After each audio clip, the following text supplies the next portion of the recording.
Great. Oh, it's not up there. Oh, okay, cool. Okay, my name's Janet Fisher. I'm a research fellow at Edinburgh University. Um, and I've been involved in a couple of different ESPA projects. And I've entitled this talk From Conceptual Foundations to Empirical Applications, the Story of an ESPA Framework. So as I say, I'm a social scientist working largely in sort of international development contexts. And I'm slightly encouraged by some of what I have to say, tallies already with some of what Roy said and some of what Dave has said. So hopefully we're in a position possibly to start breaking down this Tower of Babel. But I guess there's some interesting questions about how frameworks are used differently in different parts of the world, and maybe that's something we can start to unpack. So I want to tell a bit of a story, and it's a story in three parts, really. Nearly 3 years ago, I was appointed as a postdoc on one of the early ESPA framework projects up in Edinburgh. And the mandate of this project was to develop kind of new conceptual approaches to ESPA-related issues, so to understanding the interaction between ecosystem services and poverty alleviation in the developing world.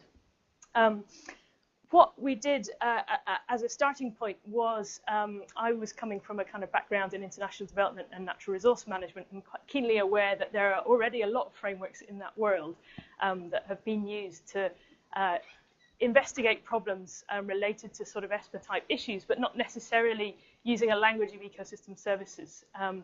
So the way we started this project was to sit down and say, well, what frameworks are out there that are relevant to the ESPA kind of research agenda? And this was recently published a few months ago as a paper called Strengthening Conceptual Foundations. And that's the kind of main part of the story I want to tell in this talk, really. On the back of that, we developed this new conceptual framework, which I'll talk through as well. It looks like a bit of a herendogram there, and hopefully I'll be able to unpack it for you to explain what it does and perhaps what it doesn't do. And then recently, the part of the team that was involved in the ESPA framework project, along with other collaborators around the world, has been awarded one of the ESPA 2012 grants to look at a much more empirical kind of application of some of these ideas in Mozambique, to look at land use transitions there and what's happening particularly to the poorest under those circumstances. So that gives us a great opportunity to kind of operationalize, if you like, to make our conceptual framework a lot more empirical. And that project is called ACES, Abrupt Changes in Ecosystem Services and Wellbeing in Mozambican Woodlands. So that's the three parts of the story, really, that I want to tell today. What I want to start with, and lots of people have kind of alluded to this already in a way, which is when we sat down as a kind of already fairly big team in the job I did as a postdoc in Edinburgh, lots of people coming from different disciplines, and we were quite aware quite early on that when I said conceptual framework, somebody on the other side of the table had an image in their mind of what they thought a conceptual framework was, and it didn't necessarily tally with what my kind of understanding of that was. And perhaps this typology is useful. It may not be. It shares similarities with things that have already been said, so that gives me some succor at least. But basically, I've got sort of four types of framework that might be out there, and this might not have been all that well thought through, so it could just be a basis for discussion. But what I want to start with is, many of you will be familiar with what's, I think, colloquially known as the donut framework, developed by Kate Raworth, who originally was at Oxfam, I believe, but now at Oxford. And what this framework does is it takes the kind of basis of the planetary boundaries work done in Stockholm, these kind of 9 planetary boundaries that highlight the idea of ecological limits. And what the framework does is kind of take a social approach to that and say, what are the kind of principles of equity and distribution that we might want to think about within these planetary boundaries. So I guess it brings to the kind of idea of ecological limits the idea that we also need to think about distribution between different people. What I'd say this framework does very well is as a communications device, perhaps to people in policy, in power in various ways, to highlight that there are ecological limits and we need to think about distributional concerns within that. What I would struggle with, I think, with this framework is if somebody sent me to the field in Mozambique or Malawi or Uganda and said, go out and collect some data based on this. From my mind, this framework is a couple of iterations away, I guess, from being something useful that I could take to the field and get useful data. A contrasting example is this framework developed by Eleanor Ostrom and colleagues, which is called the General Framework for Analysing Sustainability in Social Ecological Systems. This comes from that sort of social ecological systems kind of school of thought, a very rich kind of area of literature, and people who've really tried to integrate the social and the ecological, which I think is really admirable. What this framework does, you can't see it in great detail, but it breaks down different systems basically to try and understand the resource system, governance system, users, and resources. I think where the impetus came for this framework is that this group have been involved in a lot of meta-analysis work, so trying to do comparative studies from different parts of the world, trying to understand common property regimes and the social ecological dynamics in those systems. What I don't think this framework perhaps does so well is say anything conceptually new about those systems.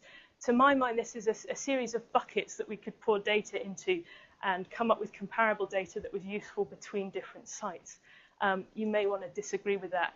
And obviously, Eleanor Ostrom, as a Nobel Prize winner, has developed a lot of great conceptual merit for the understanding of common property resources. Another framework that we might want to think about, and again, this has been talked about already, but are these set of modelling frameworks like INVEST, which I don't have a great understanding of those. Many of you will have a better understanding than I do, but these are modelling frameworks that may be spatially referenced and allow you to do valuation and assessment of trade-offs between different scenarios. So that's very much a modelling framework to my mind. A framework that will be familiar to people with a background in international development is this one, the Sustainable Livelihoods approach. And when I came into this job as a postdoc, really, when I thought conceptual framework, this is what sprang into my mind. This is a way of organising information to understand whether a rural livelihood is sustainable or not. And I'll talk about it in a bit more depth in a moment. And this had great kind of policy currency. It was adopted very influentially by DFID in the late 90s and early noughties, and was used really quite extensively in the field. And that taps in very much to something Roy said, which is that these are important. You know, the way that we go to the field and start collecting data and the boxes we want to fill with data and the way we set up these frameworks are really important for how we get the data, what the data says, and how we might analyze it. So this was a really influential way of thinking that's propagated really all over the world for quite a long time, actually. So I've picked out 4, perhaps, points on some sort of a spectrum or a cycle, and I'm aware that there might be lots of iterations of those that fall somewhere in the gaps, and maybe that's something we could talk about later. So I'll start then backing up at the sort of first part of the story, which is this ESPA framework project that I was involved in with various partners all over the world in think tanks and NGOs. And in this project, the kind of foundation of the project really was this paper, which is published in GEC quite recently, entitled Strengthening Conceptual Foundations. And what we sought to do in this paper was take these frameworks that in some way integrate social and ecological analyses and say something new. So I suppose they're within that, to my mind, sort of sustainable livelihoods kind of vein, in that they help you organize information and they say something new about relationships between social dimensions and ecological dimensions. So we excluded, I guess, from the point of view, it had to be pragmatic to some extent in what we were reviewing in this paper.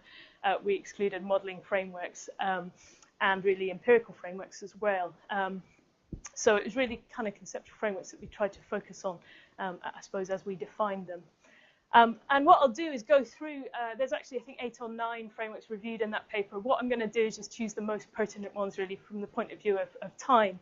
And I won't spend long on this one because it's already kind of been explained, but from the point of view of the ESPA research agenda, we started with the Millennium Ecosystem Assessment, which I guess is a very logical place to start, crystallize the kind of importance of these concepts around ecosystem services.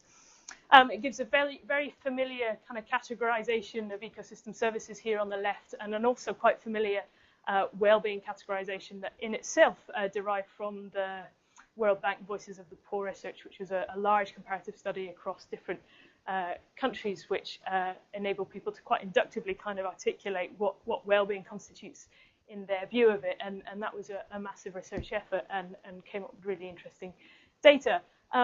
I think from a kind of my perspective, at least, the Millennium Ecosystem Assessment framework, and I'm not suggesting that the reports do this at all because I think they're very detailed and rich, but the framework kind of black boxes all this stuff in the middle.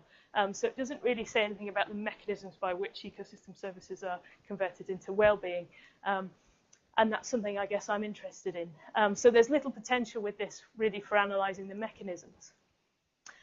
In this kind of more macro framework, which is also associated with the MEA, there's also this quite strong focus on drivers.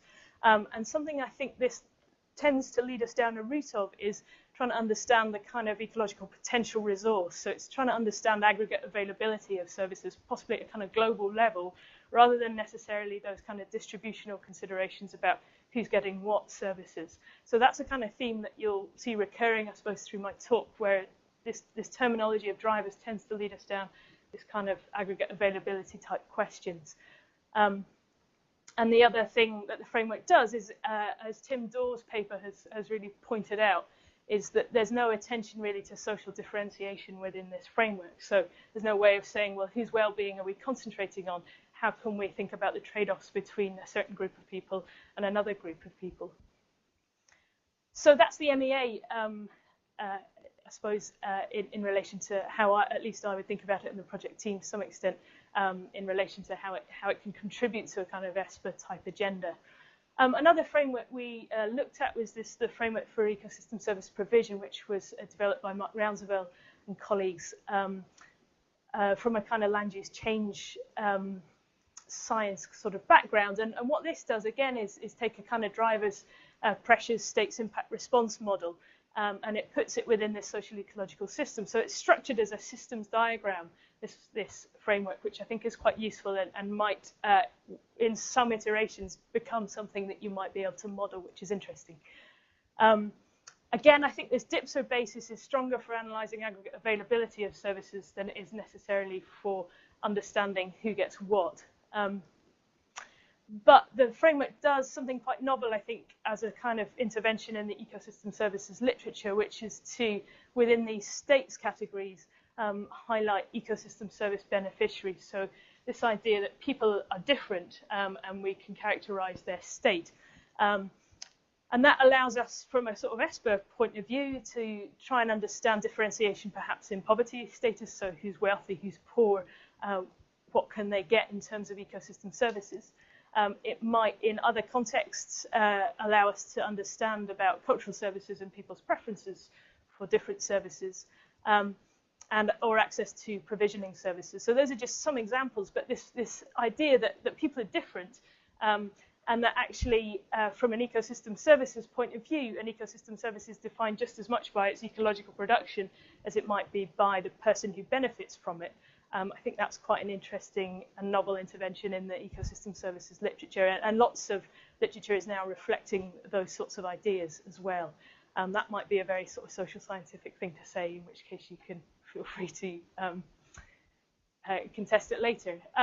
Environmental entitlements is also a really important framework from a background in international development. This was developed by Melissa Leach and colleagues at IDS. What the framework does is it takes some, I guess, concepts from Amartya Sen's work, which looked at famines in South Asia. And Sen argues in a book, I think, published in '81, that famines are actually just as likely to be caused by a lack of entitlements, a lack of access to food, as they are by a lack of aggregate availability of food. So this concept of entitlements, how people actually access that food, becomes very important. And we can look at failures of entitlement. So entitlements are defined as the means to use a resource. They might be held at a kind of household level, or they might be held at an individual level.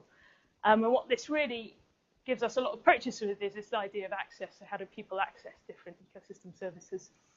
And actually, this framework, somewhat ahead of its time, does use the concept of ecosystem services a little bit, perhaps before the rest of us jumped on the bandwagon. And it also highlights, through that concept of access, I guess it has this implicit idea that people are different and they have different entitlements. So you can start looking at relative poverty in that context.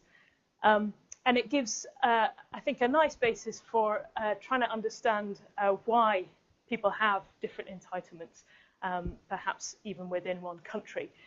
So with this concept of institutions, it allows us to look at kind of political, economic situations or historical contexts to start explaining why people have different entitlements. So I think that's quite useful. Vulnerability is another framework that we looked at. This isn't characterized so immediately by a particular framework diagram, I don't think, but I think it's a useful set of principles. And to my mind, it's really centrally related to the very concept of poverty. So vulnerability is a condition and a determinant of poverty, often used quite synonymously, really. I suppose in early work on vulnerability, people were keen to characterize a kind of biophysical hazard, so an objective hazard or a risk that people were exposed to. But there was also a useful contribution looking at the concept of social vulnerability. So the idea that people are differently vulnerable depending on their position perhaps in society. So depending on whether they lived in a slum or in an affluent part of a city meant that their exposure, say, to an earthquake or a tsunami was quite different. So housing quality is another example of that, or access to insurance. And then I think there's quite a lot of synergy between this framework and ideas about resilience that I'll talk about briefly in a couple of moments, political ecology as well, and these ideas around entitlements. Political ecology, how do I try and explain that in 2 minutes? Luckily, Bhaskar going to do it in 30 minutes later, so I don't really have to try. But this is what I understand of this field, which was that it was originally a kind of structural Marxist analysis of trying to understand the relationship between markets and inequality and post-colonial factors in the relationship between people and the environment. So it also puts a lot of emphasis, I think, on trying to understand more ultimate factors in why people are differentially exposed to environmental change or to a lack of resources in some ways, rather than necessarily much more kind of immediate factors. So it's this concentration on ultimate rather than proximate to try and explain things. And it puts a lot of emphasis, again, on social differentiation. So a central question from a kind of ecosystem services point of view with a political ecology lens is to say, well, how do people gain and maintain access to ecosystem services? And it's synergistic with vulnerability and sustainable livelihoods and entitlements. Resilience, again, is another kind of burgeoning body of literature that I don't really have time to do justice to, but I think this is an area of research that fully integrates this idea of a social ecological system, and I think that's quite powerful. It kind of allows us to break down some boundaries in our thinking. I think it gives us a useful basis for thinking about change as well, and in the century in which we live, that's obviously really pertinent for various reasons. It's sometimes quite closely associated with this idea of the adaptive cycle, which is this kind of means by which systems change. And from that point of view, it's a useful way of thinking about nonlinearity and thresholds and uncertainty in systems. I think generally systems analyses aren't so strong for understanding politics or people's agency, and that's been quite well kind of pointed out, I suppose, in the literature.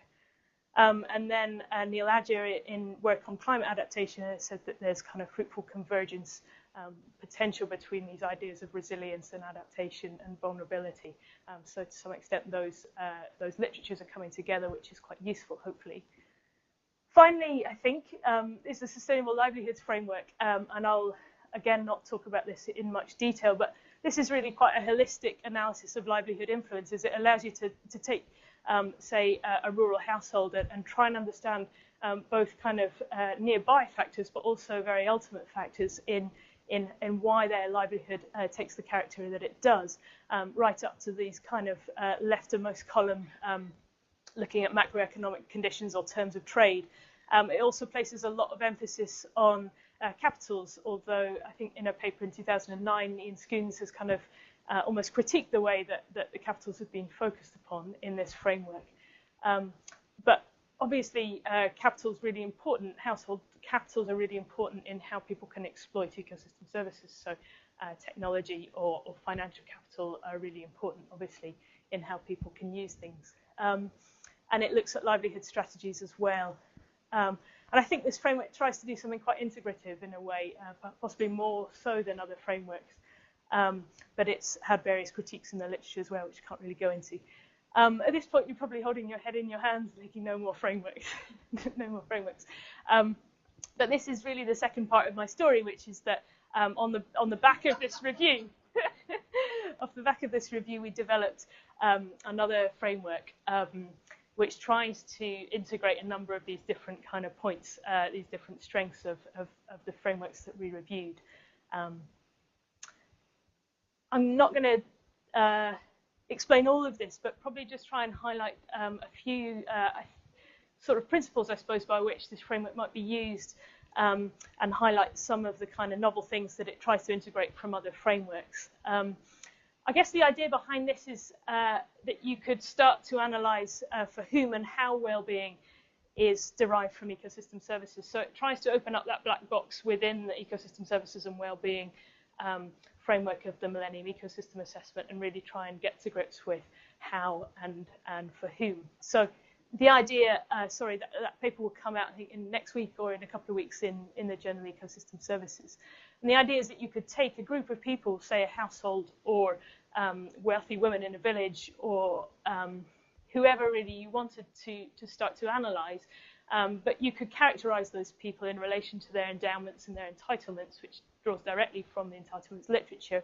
You could look at their capitals, again inspired by the Sustainable Livelihoods Framework. You could look at their preferences for different ecosystem services.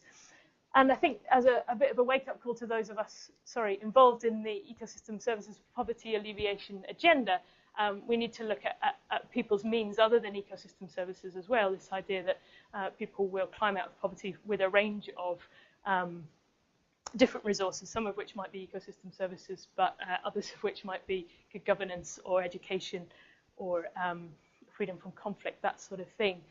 So those are means other than ecosystem services, which I guess is another whole conceptual framework that spins out from this one.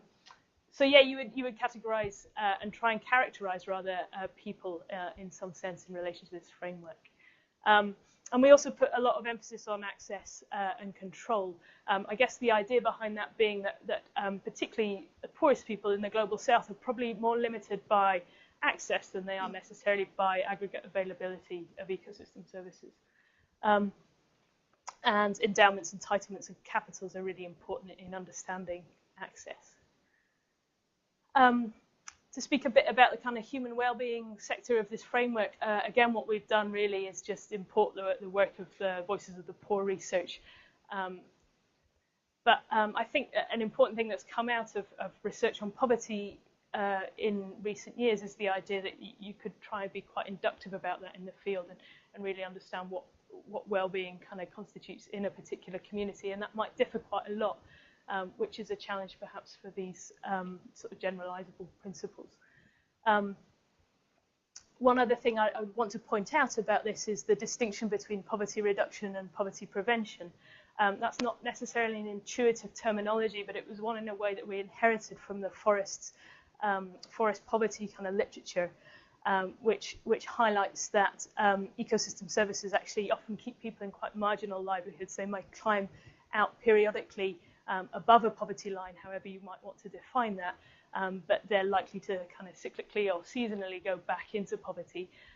So this idea of poverty prevention, people being maintained in quite marginal livelihoods with gap fillers or safety nets, as they're called in some of the literature.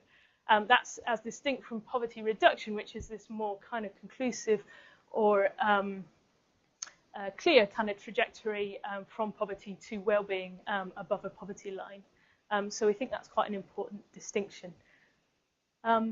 Another area that I would like to draw attention to is this one of ecosystem services. And in a way, our take on this is probably relatively kind of social sciencey in its nature, but what we try and think about is how ecosystem services flow into a kind of access matrix of this framework, and making this kind of distinction that provisioning services are often tangible. They flow perhaps through commodity chains. You can hold them in your hand and you can understand quite relatively easily how they flow from person to person.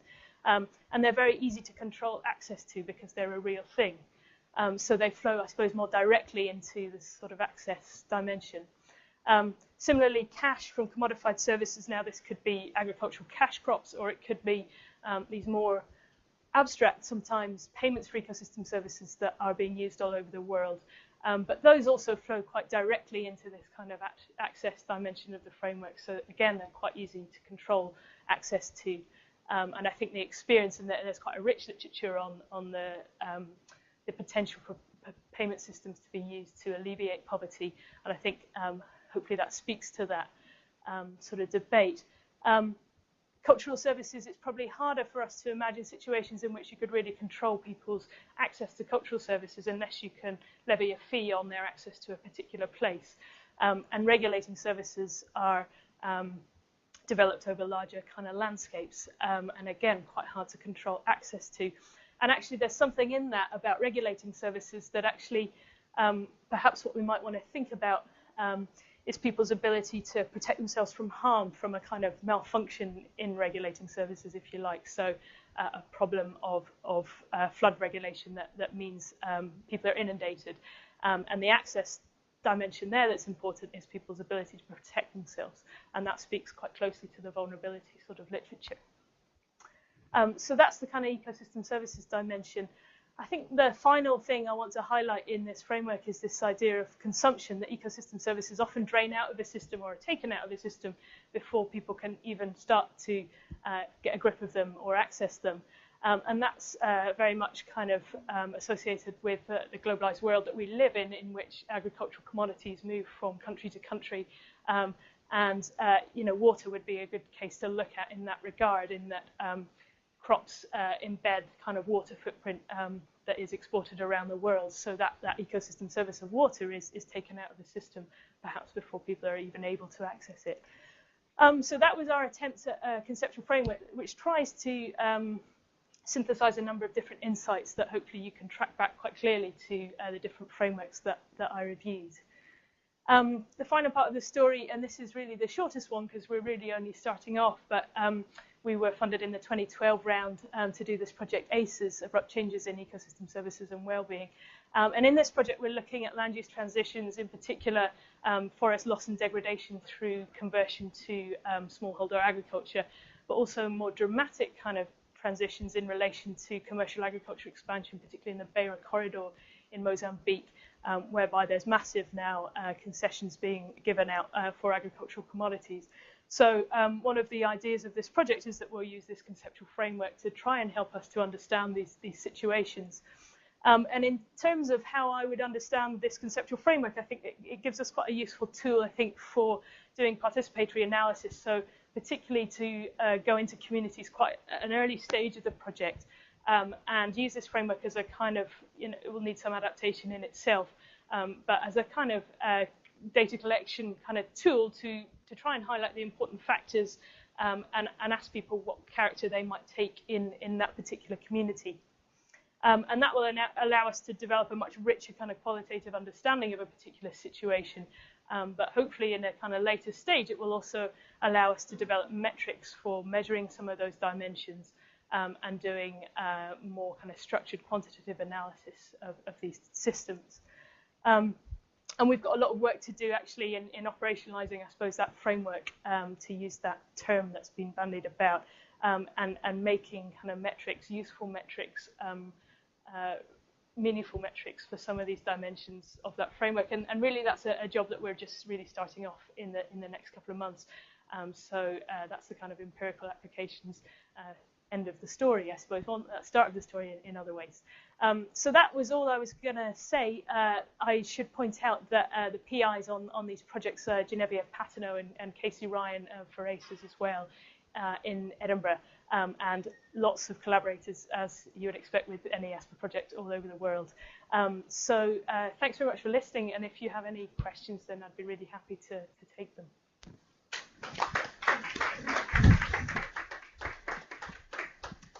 Right, okay, thanks, Janet. And we've got just under 10 minutes for questions and comments. Anybody like to? Terry, or wait for a microphone.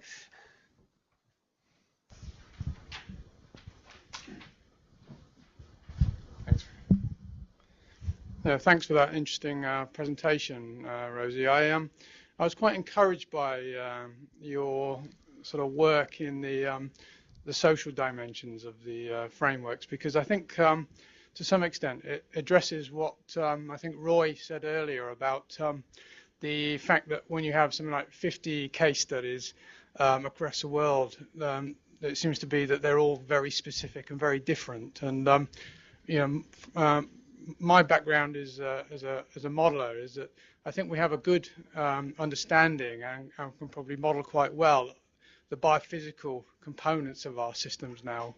But I think what's really weak, and I think perhaps your conceptual framework is beginning to sort of address that, is this the social economic side of our social ecological frameworks, if you like. And I think the reason why we struggle with the specific is because of this issue of inequality amongst peoples, if you like, around the world. And because of that inequality, everybody behaves differently.